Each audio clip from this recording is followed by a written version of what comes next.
na nossa igreja é que a nossa língua materna, a nossa língua principal, ela é a língua do coração, é a língua que fala aos nossos corações, e os nossos jovens crescem num país que tem uma língua diferente da nossa, do nosso país, e nós temos que entender isso, porque apesar deles serem capazes de entender o português, de compreender, alguns com alguma dificuldade, mas a língua que de fato fala o coração deles é o inglês. Então nós temos aqui o cuidado de ministrar para as nossas crianças, para os nossos jovens, numa língua onde eles vão ter a oportunidade de absorver o melhor possível, o máximo possível, a mensagem da palavra de Deus. E isso é muito importante. Você, pai, entender isso. Eu sei que você quer ensinar o seu filho a sua língua e a sua cultura, mas acima da nossa língua e da nossa cultura está o Senhor Jesus, e nós precisamos ensinar em primeiro lugar os caminhos do Senhor aos nossos filhos e alcançar os corações deles. Porque foi lindo ver os nossos jovens, as nossas crianças dançando aqui na frente, não foi? Mas nós não podemos assumir que porque eles são filhos de crentes, que eles também são crentes. De porque hoje eles estão numa igreja, eles são todos convertidos. Não, são jovens que estão crescendo, estão sendo influenciados pelo mundo, e muitos deles não estão nos caminhos do Senhor. Nós temos que ter essa ciência e aproveitar ao máximo a oportunidade que a gente tem junto desses jovens para ministrar o Evangelho de Jesus Cristo. Me lembro que uma vez, quando comecei o ministério com criança, eu disse que ia fazer todo o trabalho em inglês, e alguns dos líderes da igreja, não, nós queremos aproveitar essa oportunidade para ensinar a nossa cultura e a língua. Eu falei, meu irmão, você tem essa oportunidade dentro da sua casa, na escola. A igreja é um lugar da gente ter comunhão e aprender da palavra de Deus, de crescermos em Jesus Cristo. Então nós temos que aproveitar as poucas horas que nós temos em relação das horas que os nossos filhos gastam na escola e dentro do nosso lar para ministrar o Evangelho e não ensinar língua. A igreja civil não está aqui para ensinar cultura e língua. Nós estamos aqui para pregar o Evangelho de Jesus Cristo. Se você tem uma visão diferente, você pode vir conversar com a gente. Se eu não puder convencer você, nós vamos te abençoar. Tenho dito isso. Mas essa é a nossa visão, que a gente quer que a igreja ande unida, que você colabore conosco com a nossa visão. Eu sei que é fácil, diante de uma situação como essa, às vezes nós começarmos a ter atitudes críticas, mas eu quero, como a gente tem pregado, tornar essa igreja uma igreja missional, uma igreja que tem no seu coração alcançar aquele que está perdido, alcançar aquele que ainda não foi alcançado pelo Evangelho de Jesus Cristo. E para isso nós vamos ter que abrir mão do nosso conforto, muitas vezes, da nossa cultura e da nossa língua, para que o Evangelho de Jesus Cristo cresça e o reino dele seja plantado neste lugar. Amém? Vocês estão comigo? Amém. Glória a Deus. Hoje nós temos a casa cheia.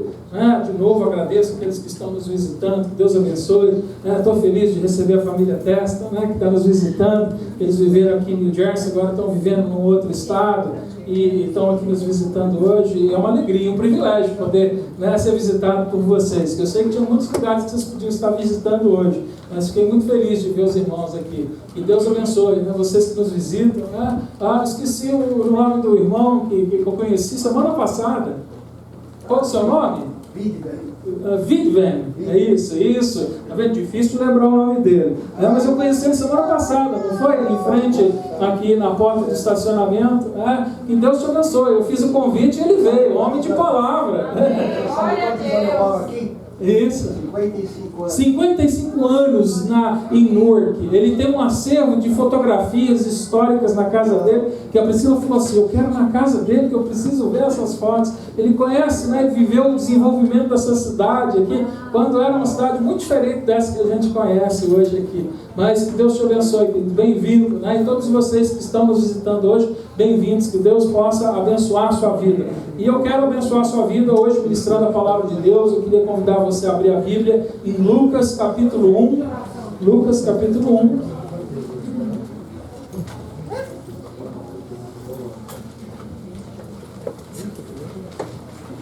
O PowerPoint já está ligado?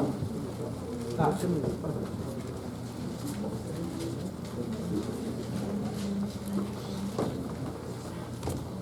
Lucas capítulo 1, versículo 31 a 33. Uma pequena passagem. Amém. Eu vou convidar você a ficar de pé, para a gente fizer essa leitura da palavra de Deus.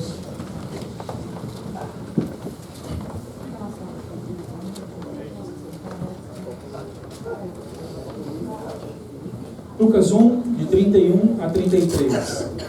Eis que conceberás e darás à luz um filho, o qual porás o nome de Jesus. Este será grande e será chamado Filho do Altíssimo. O Senhor Deus lhe dará o trono de Davi, seu pai, e reinará eternamente sobre a casa de Jacó, e o seu reino não terá fim. Pai, em nome de Jesus, diante da Tua palavra, nós nos rendemos novamente, Senhor, porque esta palavra tem poder, esta palavra é viva, esta palavra salva, ela cura, ela liberta, Senhor, Pai querido.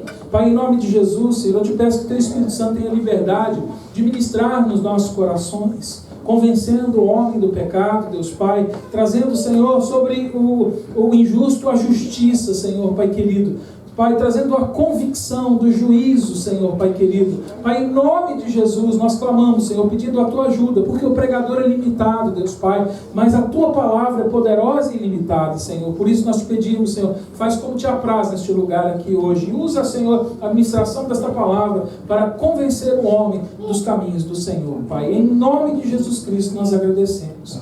Amém. Amém. Pode se sentar. Glória a Deus. Glória a Deus.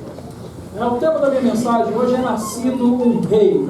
Hoje nós aqui estamos celebrando o Natal, e eu disse na semana passada que eu acredito que como Igreja do Senhor Jesus e como crente nós devemos celebrar o Natal. Eu sei que existe hoje um grande movimento entre as igrejas evangélicas em que dizem que não se deve celebrar o Natal e condenam muitas formas de comemoração. Eu não estou dizendo que eu concordo com coisas que são usadas no Natal, existem histórias por detrás destas coisas, mas eu acho que o ponto não é o que a gente usa ou não usa, o ponto é o que nós estamos comemorando. É verdade que a Bíblia não nos chama a fazer uma comemoração do Natal, assim celebrar Jesus todos os dias da nossa vida. Então, na verdade, para o crente, o Natal acontece todo dia.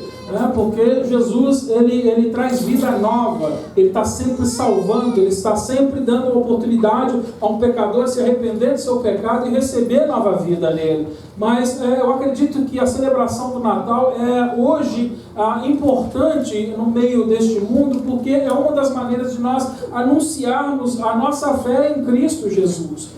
Hoje o mundo tem bombardeado contra o cristianismo e tem tentado retirar das escolas públicas, dos meios de trabalho, dos meios de comunicação, qualquer coisa que relacione não cristão ao cristianismo, com a tendência óbvia de criar um estado de ateísmo.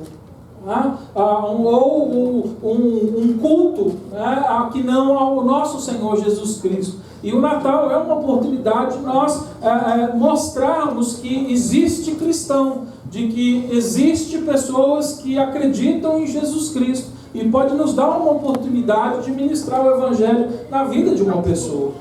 Eu disse para os irmãos na semana passada que eu tive essa oportunidade. Na quarta-feira eu estava contando aqui da experiência que eu tive com um caminhoneiro, que ele passa com o caminhão dele na hora que eu estou trabalhando, ele abastece comigo ali, e já há um tempo eu havia começado uma conversa espiritual com ele, uma espécie de evangelismo.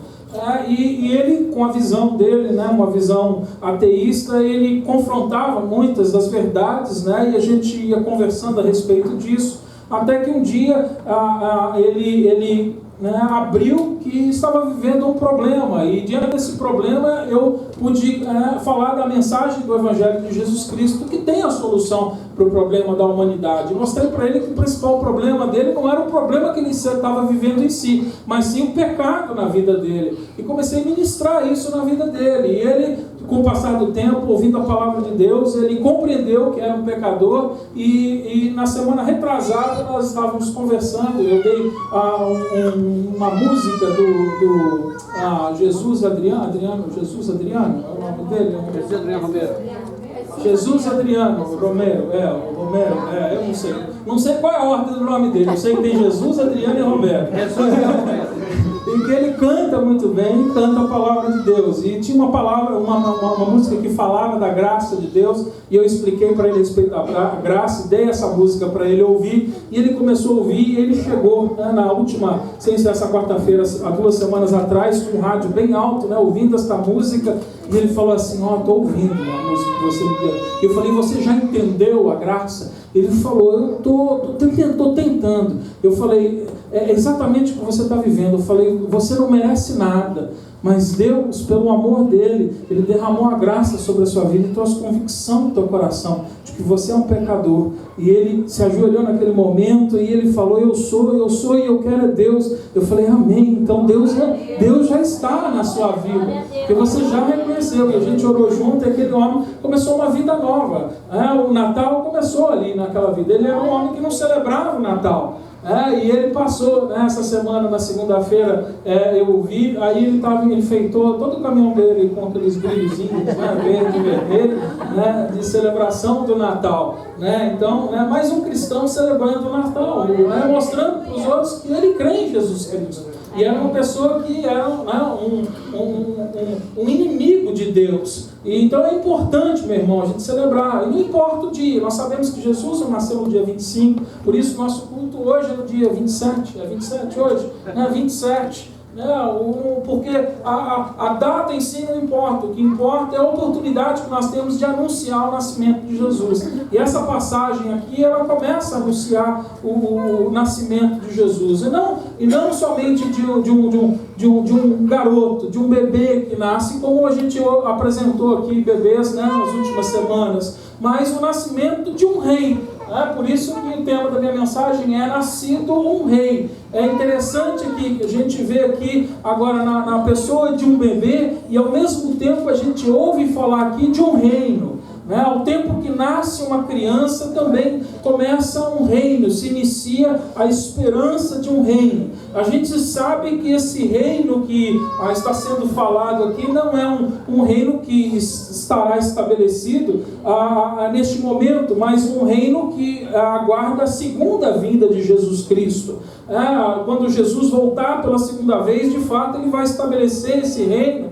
Mas aqui ele anuncia um reino espiritual, o início de um reino espiritual que um dia vai tomar uma forma física, um dia onde de fato ele vai ser rei, sentado sobre um trono que não é só um trono espiritual, mas um trono verdadeiro, um trono que eu e você e toda a população vai poder observar, um reino físico. E existe uma promessa sobre a vida da igreja. A palavra de Deus diz que a igreja vai ser arrebatada e nós vamos ao alto com Jesus, mas que nós voltaremos para reinar com Jesus Cristo nesse tempo desse reino. Ele fala do reino milenar. Essa é a visão da nossa igreja. Nós acreditamos num reino milenar. Então aqui ele anuncia isso. E não é o único lugar onde é anunciado. Aqui o anjo ele vem e fala a Maria. Mas em Mateus capítulo 2, versículo 2, o anjo ali também, Mateus capítulo 1, versículo 21, ali o anjo ele vem também e anuncia Jesus a José. Quando ele tem um encontro com José e ele anuncia o nascimento de Jesus, ele diz que ele teria um filho chamado Jesus e que esse Jesus era o Salvador, aquele que vinha para salvar o homem do seu pecado. Ou seja, ele anuncia a missão de Jesus Cristo, deste nome, o Yeshua, o Messias, aquele que veio para tirar o pecado do mundo, para salvar eu e você do nosso pecado. Essa é a mensagem do Natal, esse é o sentido do Natal. E parece que isso tem ficado esquecido nos dias de hoje. Hoje o Natal tem tudo a ver com festa, com muita comida e muito presente. Mas o maior presente foi o que Deus nos deu, de nos dar a oportunidade de nós nos arrependermos do nosso pecado e recebermos a vida eterna. Que Jesus veio preparar um caminho para que um dia nós possamos morar com Ele pela eternidade. Esse é o verdadeiro Natal. Essa é a mensagem de Natal. E é por isso que hoje nós estamos celebrando o Natal. Nós estamos celebrando a oportunidade que nós recebemos em Jesus Cristo.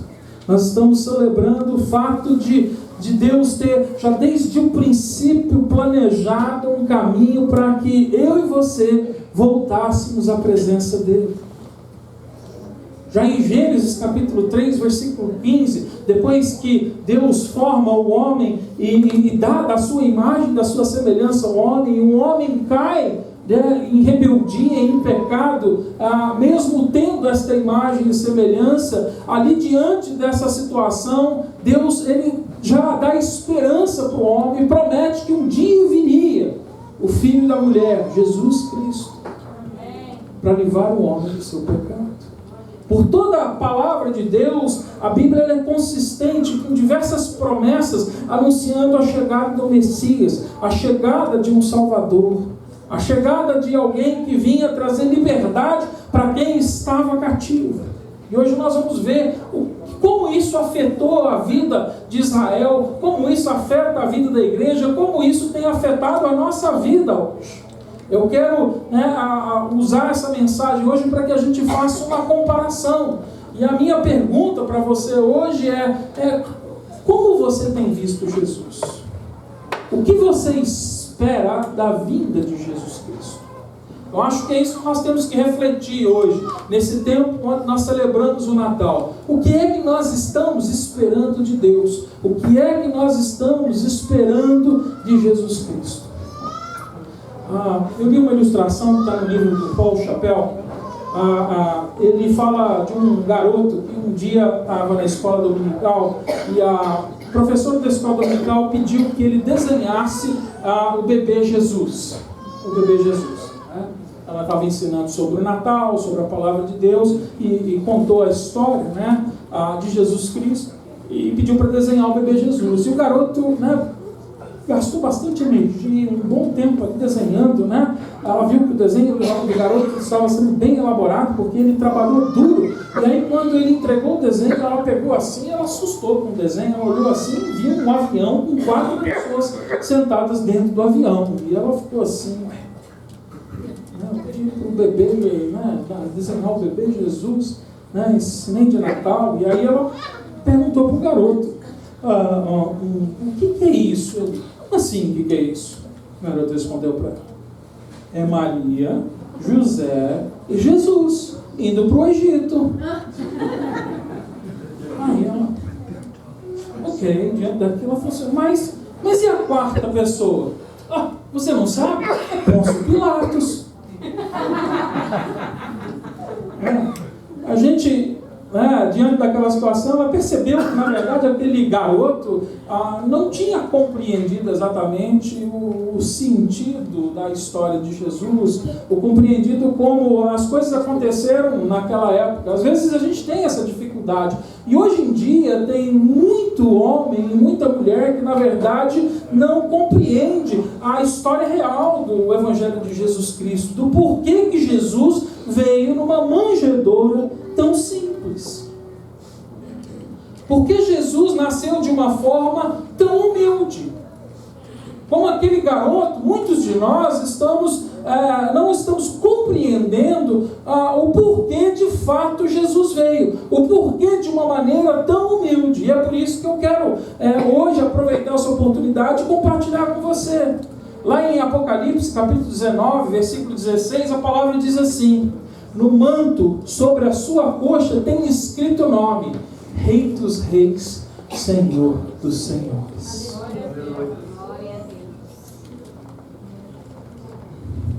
A palavra de Deus anuncia um bebê que nasceria com uma missão de nos transportar. E um dia nós vamos voar, não para o Egito, não num avião, mas um dia Ele vai nos levar além do Egito, Ele vai nos levar além da lua, vai nos levar à presença dEle. E é diante dessa esperança que eu acredito que nós precisamos rever os nossos conceitos e entender o que de fato significa o Natal para as nossas vidas. Um dia Ele vai trazer paz, como foi cantado e foi lido aqui, Ele é o príncipe da paz. E Ele vai trazer esta paz sobre a nossa vida. E Ele vai destruir todo o maligno. E Ele vai estabelecer um reino eterno. Ele vai trazer esperança, porque Ele sabe que nós podemos crer num nome que está acima de todo nome. Por isso Ele é o Senhor dos senhores, Rei dos reis. Então eu queria fazer algumas considerações. A primeira consideração que eu quero fazer com você hoje aqui, é que Israel, quando ele recebeu a profecia a respeito da vinda de um bebê, da vinda de um Messias, ele aguardou um rei que pudesse estabelecer em Jerusalém um reinado que ia livrar eles, na verdade, do poder do Império Romano. O desejo de Israel era ser livre do opressor, ser livre daquele império que o oprimia e o escravizava. Então, Israel ele teve dificuldade de enxergar quem de fato era esse bebê, quem de fato era esse rei recém-nascido. E o primeiro ponto da minha mensagem é: Israel esperava por um rei recém-nascido que restaurasse o reino de Davi em seu esplendor. Então, o desejo de Israel era ver o seu reino estabelecido novamente. Um dia Israel foi uma grande nação, e o trono de Davi foi uma nação que foi poderosa e dominou sobre os inimigos, e tinha grande esplendor diante dos outros homens, e era esse tipo de rei que Israel aguardava. Quando Israel ouvia a respeito das profecias e das promessas que Deus havia feito, de que um Messias, um rei seria estabelecido sobre Israel, eles aguardavam alguém que viesse restaurar o reino de Davi, viesse trazer de volta a glória diante das nações, a glória do reino de uma nação diante dos outros povos. E aí a gente, quando ouve falar a respeito destas coisas, a gente, na verdade, como crente, começa a julgar, se falar, esse povo estava cegado, eles não entenderam nada da palavra de Deus. Mas eu queria ler com vocês algumas passagens, porque eu até entendo porque que às vezes eles não compreenderam exatamente o que é que Jesus vinha fazer, porque a palavra de Deus anunciava coisas grandes para Israel. A primeira delas está em 2 Samuel, capítulo 7, versículo 16. Se você quiser abrir comigo, eu vou passar em várias passagens. 2 Samuel 7, 16.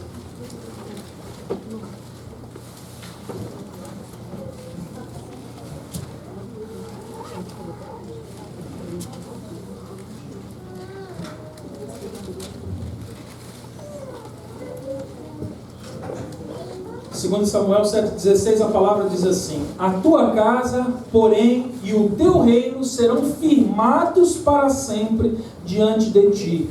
Teu trono será estabelecido para sempre.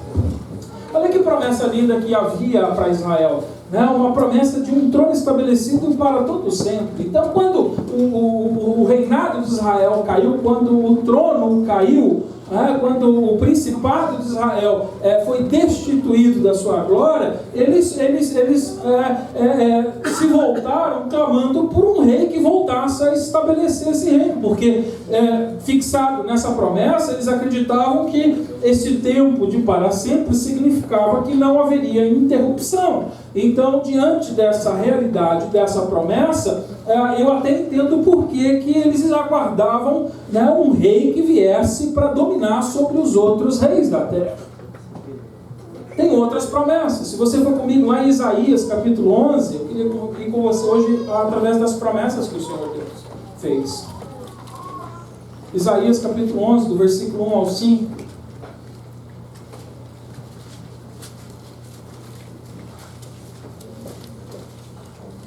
Isaías 11, de 1 ao 5, ele diz assim: então brotará um rebento do toco de Jessé, e das suas raízes um renovo frutificará. E repousará sobre ele o Espírito do Senhor, e o Espírito de sabedoria e de entendimento, e o Espírito de conselho e de fortaleza, e o Espírito de conhecimento e o de temor do Senhor. E deleitar-se-á no temor do Senhor, e não julgará segundo a vista dos seus olhos, nem decidirá segundo o ouvir dos seus ouvidos, mas julgará com justiça os pobres, e decidirá com equidade em defesa dos mansos da terra, e ferirá a terra como a vara da sua boca, e com o sopro dos seus lábios, matará o ímpio, a justiça será o cinto dos seus lombos, e a fidelidade o cinto dos seus rins. Olha aqui, mais uma vez, Deus faz outra promessa a Israel, de que do tronco de Jessé, e a gente sabe que o primeiro, o filho de Jessé aqui era Davi, então ele está se referindo aqui a Davi, que dele sairia um renovo, que dele sairia reis, dele sairia um que seria grande entre as nações. Então, eles tinham motivo de estar esperando um rei que viesse sobre as nações e reinasse com poder e com glória. Eles tinham um motivo, não foi à toa que eles acreditaram nestas coisas. É muito fácil nós, da nossa perspectiva hoje, conhecendo a revelação através do Velho e do Novo Testamento, nós assumirmos que eles deveriam saber estas coisas. Não, eles poderiam saber estas coisas, mas seria mais difícil para eles, porque na verdade ainda Deus estava se revelando, o plano de Deus estava sendo revelado, e era possível que eles chegassem a uma visão e eles pudessem ter a visão correta, mas não era fácil para eles como é fácil para nós hoje. Nós vivemos isso, mas mesmo hoje, sendo mais fácil para nós vermos, porque temos a revelação de Deus nas nossas mãos, ainda assim muitas vezes nós agimos como o povo de Israel. Ainda assim, às vezes, nós ouvimos falar das promessas de Deus, mas a gente começa a pensar, não, eu sei que tem a promessa, mas não é para mim. Mas vai acontecer na vida do outro, mas na minha não acontece. Ou a gente só consegue ver até onde o olho alcança, e a gente não consegue enxergar pela fé com os olhos espirituais. A outra promessa, em Isaías capítulo 9, versículo 6 e versículo 7, para voltar algumas páginas, e ele diz assim: porque um menino nos nasceu, um filho nos deu, e o governo estará sobre os seus ombros, e o seu nome será maravilhoso, conselheiro, Deus forte, Pai eterno, príncipe da paz. Do aumento do seu governo e da paz não haverá fim, sobre o trono de Davi e no seu reino, para o estabelecer e fortificar em retidão e justiça, desce agora e para sempre, o zelo do Senhor dos exércitos fará isso. Olha que interessante, como as palavras usadas nessa profecia faz com que, na verdade, a gente ponha os olhos aqui na terra, porque aqui fala de um garoto que é nascido e que vai ter um governo. Fala de um governo, é o que eles esperavam, um rei que viesse governar. Ele fala aqui do Senhor dos exércitos, do Tsevaot, que é o nome dele em hebraico, o Deus da guerra. Então ele está falando daquilo que eles estavam vivendo no dia a dia, guerra com os inimigos, lutas que eles enfrentavam. Então, diante dessa situação, a esperança deles era que viesse um menino que restaurasse o reino de Davi nos seus pais. Foi até aí que eles conseguiram ver. Eles só puderam ver até este momento. No capítulo 16, aí de Isaías, versículo 5, ele diz: então um trono será estabelecido em benignidade, e sobre ele no tabernáculo de Davi se assentará em verdade um que julgue, um que procure a justiça e se apressasse a praticar a retidão. Promessa de paz, promessa de justiça, promessa de retidão, promessa de benignidade. Israel aguardava com muita ansiedade a vinda desse Messias. Talvez por isso eles não tiveram a capacidade de ver quando o Messias chegou, porque a ansiedade muitas vezes cega o homem. Preguei aqui durante 3 semanas a respeito da ansiedade. Nós aprendemos da palavra de Deus. Não foi à toa que Jesus disse: não andais ansiosos por coisa alguma, porque a ansiedade mexe com o nosso coração, deixa as nossas vistas embaraçadas, turbuladas, e a gente não consegue ver o que de fato é. E talvez tenha sido isso um dos motivos que não deixou Israel ver de fato quem Jesus era, quem o Messias era. Porque eles estavam cegados pela ideia daquilo que era visível, terreno, daquilo que era momentâneo. E tem muita gente vivendo o Evangelho de Jesus Cristo ainda assim, esperando aqui o agora, o visível, o terreno, e se esquecendo das promessas que o Senhor tem, aquelas que ainda nós não podemos ver, aquelas que ainda nós não alcançamos, mas são aquelas que são preciosas, porque são essas que prometem a vida eterna, a promessa de vida, a promessa de alegria abundante, a promessa da presença constante de Deus, de forma gloriosa. Não, mas hoje a gente olha e a gente quer, não, estou doente, pastor, eu quero a cura agora. Meu irmão, Deus tem poder para te curar, mas o mais importante do que a tua cura é o Senhor que cura. Pastor, eu estou passando a dificuldade, perdi o trabalho, tenho 2 filhos, está difícil a coisa. A igreja até ajudou com a cesta básica, levou lá uma comida, foi lá, um irmão e orou, mas ainda assim vai chegar o aluguel e eu não tenho dinheiro. Mas mais importante do que a provisão é o provedor. Glória a Deus. Não estou dizendo que a provisão não é importante para você, mas tem algo que é mais importante para você do que aquilo que o provedor pode dar.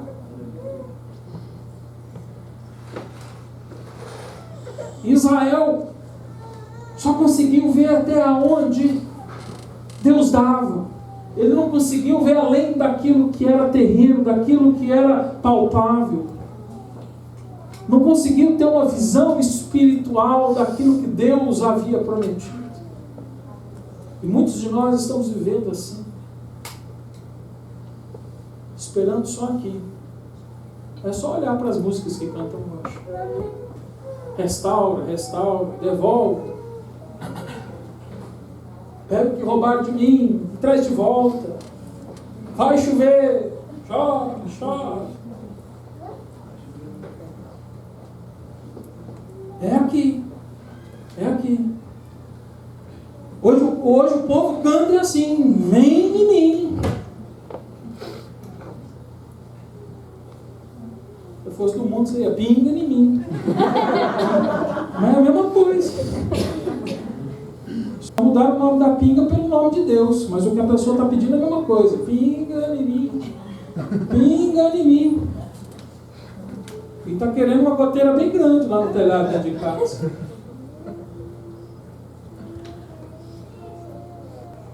A igreja parou de cantar, Senhor, eu almejo estar contigo. Me leva para a tua presença. Oh, meu Deus do céu, cantar isso na igreja, o povo até repreende. Está amarrado, no nome de Jesus Cristo. Eu não quero ir embora, não. Eu quero ficar aqui, porque os nossos olhos estão cerrados naquilo que é terreno. Mas Deus tem algo melhor, algo maior, algo perfeito, eterno e duradouro. Glória a Deus. Qual é a visão de Jesus que você tem? Israel esperava por um rei recém-nascido que derrubasse e destruísse o opressor em um império romano. Israel, ele não conseguiu ver além daquilo que estava na frente dele. Israel acreditava que o principal inimigo era o Império Romano, era o império que dominava. Por um tempo foi o Império da Grécia, por outro tempo o Império da Babilônia, o Império Sírio. Vários impérios dominaram sobre Israel e eles aguardavam com expectativa porque a palavra de Deus fazia promessa a respeito disso. E eu queria ler as promessas do Senhor com você. Isaías 49. Isaías está falando muito com a gente, porque eu disse para os irmãos, né, que eu estou estudando bastante o livro de Isaías, então, né, as minhas pregações têm lido com muito Isaías, né, porque a palavra de Deus, Deus prometeu muita coisa através da vida de Isaías. Isaías 49, de 8 a 9. Deus fez promessa para Israel. Ele diz, assim diz o Senhor, no tempo aceitável te ouvi, e no dia da salvação te ajudei, e te guardarei, e te darei por pacto um povo, para restaurares a terra, e lhe dares em herança as herdades assoladas, para dizeres aos presos, sai, e aos que estão em trevas, aparecei, eles pastarão os caminhos, e todos os altos desnudados haverá o seu pasto. Então aqui, nessa passagem aqui, existe uma declaração de que aquele cativeiro um dia ia acabar, que aquela prisão, aquela opressão que existia, um dia ia encontrar um fim. Mas eles acreditavam que o principal causador desta opressão, nesse momento, era o Império Romano. Eles não conseguiram ver além da promessa. Porque quando a gente vai aos Evangelhos de Jesus Cristo, a gente vê que Jesus, ele usa essa passagem de Isaías, do capítulo 49, para dizer que ele é esse Messias. Ele é aquele que foi enviado por Deus para trazer essa liberdade, para libertar o cativo. Eles não puderam ver isso, porque eles esperavam alguém que derrubasse, destruísse o opressor do Império Romano. Lá em Lucas, voltando lá em Lucas, no capítulo 4 agora, a palavra de Deus no versículo 18, Lucas 4, 18, ela diz assim: o Espírito do Senhor está sobre mim, porquanto me ungiu para anunciar boas novas aos pobres, e enviou-me para proclamar libertação aos cativos, e a restauração da vista aos cegos, para pôr em liberdade os oprimidos. Amém. Eles, diante dessa promessa, eles não conseguiram observar aquilo que de fato o Messias era. Como aqui em Lucas ele declara que ele é aquele que está cumprindo essas profecias, aquele que veio para libertar o homem, sim, da destruição do opressor. Mas Israel só conseguiu ver no plano humano, somente no plano natural. Hoje, na escola dominical, eu estava falando a respeito disso. A igreja tem sido ensinada a orar de uma forma errada.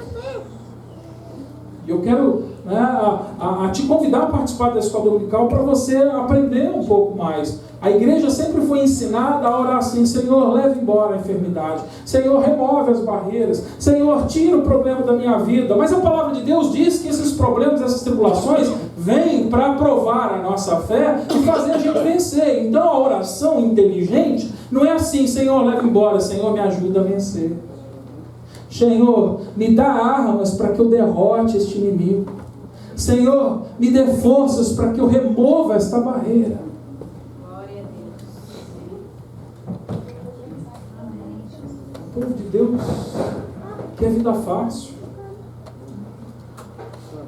Está vivendo com preguiça.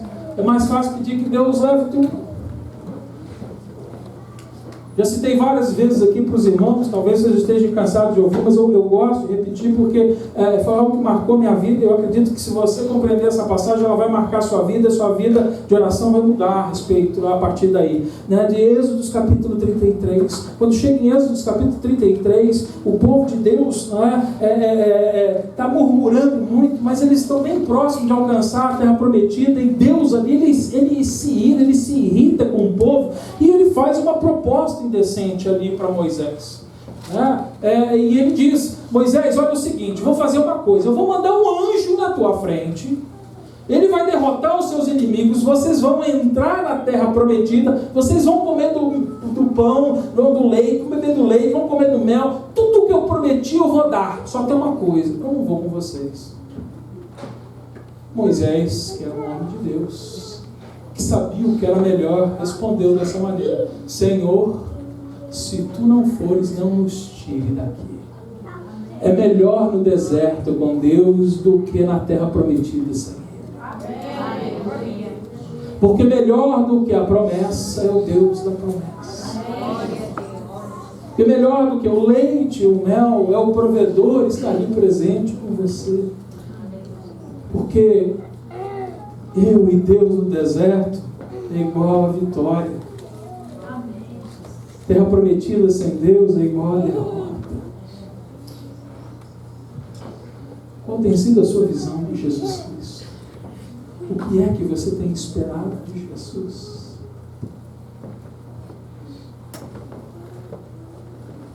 Tem gente que até está orando para Deus levar logo o marido ou a esposa. Tem. Tem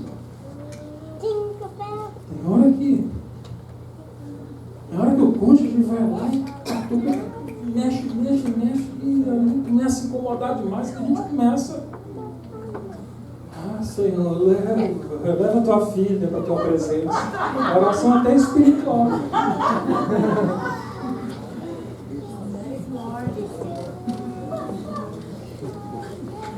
Porque crente é espiritual, né? Leva tua filha para o além.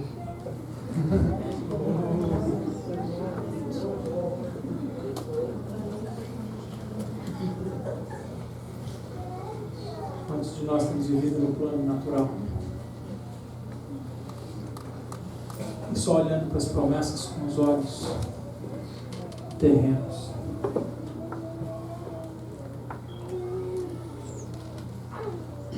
Essa é a coisa que eu aprendo aqui de Israel, que Israel esperava por um rei recém-nascido que estabelecesse paz e prosperidade na nação.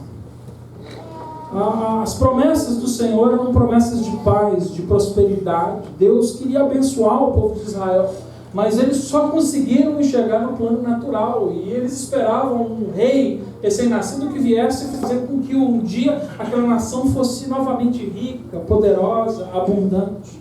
Era só o que eles esperavam, mas havia promessa a respeito disso. Está lá em Isaías 14:7. Ele diz: toda a terra descansa e está sossegada, rompe em brados de júbilo. No capítulo 11, versículos 6 ao 10, ele diz: morará o lobo com o cordeiro, o leopardo com o cabrito se deitará, e o bezerro, e o leão novo, e o animal cevado viverão juntos, e um menino pequeno os conduzirá.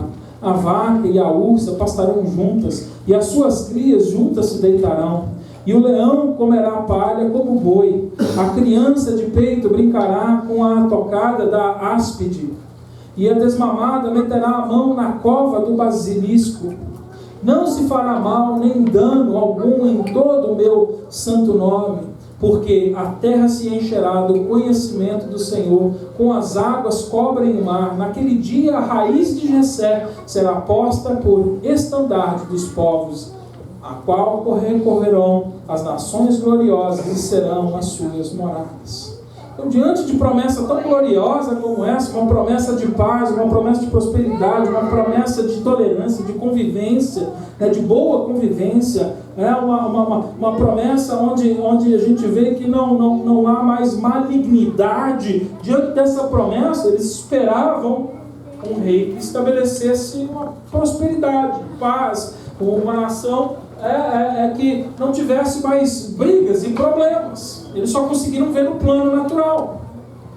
Zacarias, capítulo 9, versículo 9 e 10, também fala disso. Ele diz: alegra-te muito, ó filha de Sião, exulta, ó filha de Jerusalém, e eis que vem a ti o teu rei. Ele é justo e traz salvação. Ele é humilde e vem montado sobre um jumento, sobre um jumentinho, filho de jumenta. De Efraim exterminarei os carros, e de Jerusalém os cavalos, e o arco de guerra será destruído. E ele anunciará a paz às nações, e o seu domínio se estenderá de mar a mar, e desde o rio até as extremidades da terra. Amém. Você vê que diante dessas promessas todas, eles esperavam que se levantasse daquela manjedoura. Talvez eles nem esperassem que a criança viesse numa manjedoura, mas diante daquela cama no palácio, levantassem um bebê que cresceria e se tornaria um homem poderoso, guerreiro, capaz de trazer uma paz que deixaria aquele povo completamente imune dos seus inimigos, porque eles só puderam chegar no plano natural. Mas eu quero hoje convidar você a ter uma visão diferente da nação de Israel. Eu quero convidar você hoje a mudar de visão. A palavra de Deus diz isso, da transformação da nossa mente. Aliás, isso só pode acontecer se nós tivermos um encontro com Jesus Cristo. Por isso, a palavra de Deus anunciou que Ele vinha para nos salvar do nosso pecado. Porque todos nós pecamos, a palavra de Deus deixa isso bem claro. E se nós pecamos, nós estamos cegos por causa do pecado. Então, para que eu veja com olhos diferentes dos olhos de Israel, em primeiro lugar eu preciso crer que Jesus, Ele é o Senhor e o meu Salvador. Porque se eu creio que Ele é o meu Senhor e Salvador, Ele agora vai poder mudar a minha visão, e eu vou poder ver o Natal, eu vou poder ver o Rei nascido numa manjedoura de uma maneira diferente. E eu quero que você agora faça a comparação, para que você possa aprender com isso. Como eu disse, em primeiro lugar, Israel esperava por um rei recém-nascido que restaurasse o reino de Davi em seu esplendor. Mas Cristo, Ele na manjedoura, Ele veio oferecer, restaurar a vida para quem está sem vida. A palavra de Deus diz que aquele que está no pecado está morto, porque o salário do pecado é a morte. E hoje, se você parar para pensar durante 30 segundos, eu tenho certeza que você vai ser capaz de lembrar de pelo menos 3, 4 ou 5 pecados que você já cometeu na sua vida. E se você só encontrar um, esse já é o suficiente para denunciar a sua condenação, para mostrar que por causa deste pecado você não tem vida. E hoje Jesus está aqui, e Ele nasceu de uma forma simples, numa manjedoura, para que eu e você tivéssemos vida.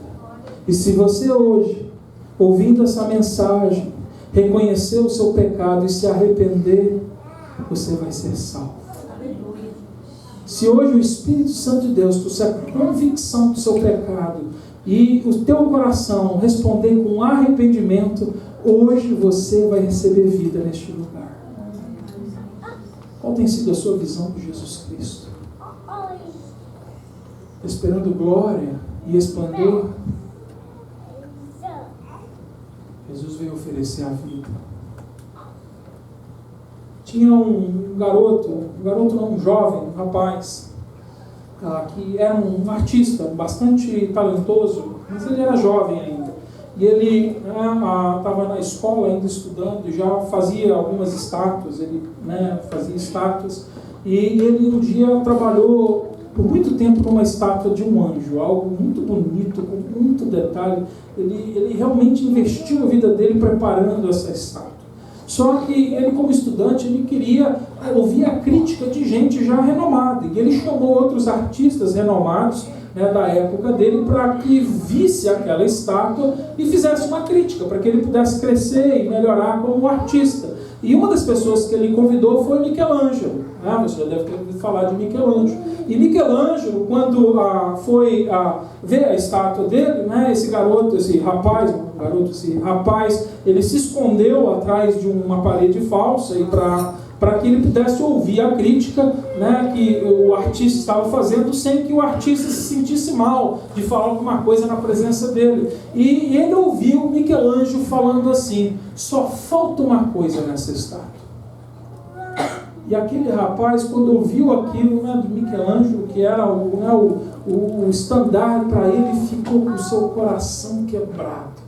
E ele saiu dali assim, inconsolável, ele se escondeu, e por vários dias ele não queria comer, ele não queria beber, ele ficou triste, não voltou